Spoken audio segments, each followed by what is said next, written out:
to-do list, in my opinion, is a simple yet effective way to get things done on schedule and be productive throughout the day.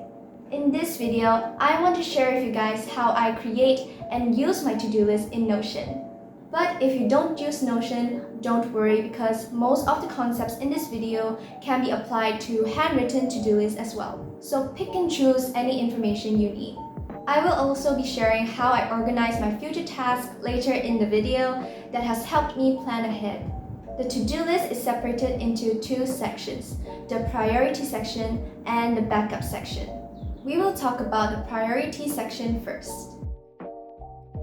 In this section, write down everything that you want to get done that day. The goal here is to check everything off by the end of the day. Don't worry about the order of the task first, we will organize them later. Remember to write specific steps on how are you going to complete each task. If you're using Notion, you can use toggles for this. So here's an example. Let's say you need to write a research essay. You might want to find resources for your research topic. Put that as the first task. Then maybe you want to organize your points before writing your essay. Put that as the second task. Continue to write down the things that you need to do step by step. Once you finish writing all the tasks that you need to get done for the day, then you can start organizing your task. Determine which ones are urgent and arrange in the order of most urgent to least urgent. Make sure you leave some space in your day's schedule just in case something unexpected disrupts your schedule and you need to go back to any missed task. Now we'll move on to the next part of the to-do list, the backup section. Tasks written here are things you need to do, but not necessarily by today. So once you have completed all your tasks in the priority section, you can move on to the backup tasks whenever you have time throughout your day. But be aware that you might keep procrastinating these backup tasks because you may not have extra time for them. If you're struggling with procrastinating your backup tasks, there are two things you can do. Number one, you can eliminate them. Go through each task during your free time and eliminate those that are not important. The second thing you can do is move them.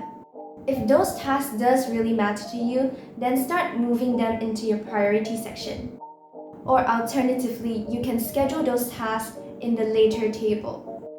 Remember I mentioned something earlier on in this video about organizing and planning for future tasks? This later table helps you organize and categorize tasks that you have to get done, but not right now, or it doesn't have a specific date. So how does this later table work?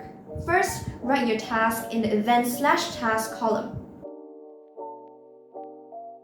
Next, select your community.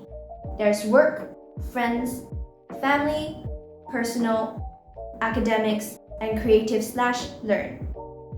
Moving on, you'll want to decide whether this task is a priority, or is it a general task.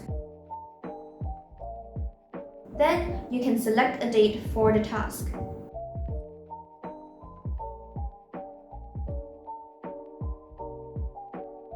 And the last column are extra short notes regarding the task.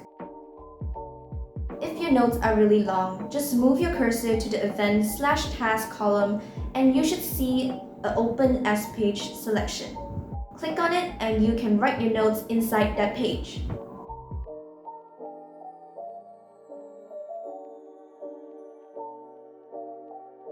Once you've completed the task, you can check it off and the task disappears. And there are a few ways you can view this later table. If you click at Completed, it shows your completed task. If you click on Calendar, you can see the calendar view. If you click on Community, you'll see what community your task is in. And lastly, if you click on Prioritize, you'll know whether your task is a priority or a general task. I will be providing you with this Notion page, which is linked in the description box below, so that you guys can also duplicate it and include it into your own Notion. If you don't have a Notion account, I highly recommend you to create one. There is a free plan which is already more than enough for students who is looking for a platform to organize their academic and personal life. Thank you so much for staying till the end of this video, and remember to share this video to someone who might benefit from it. See you guys in the next one. Bye!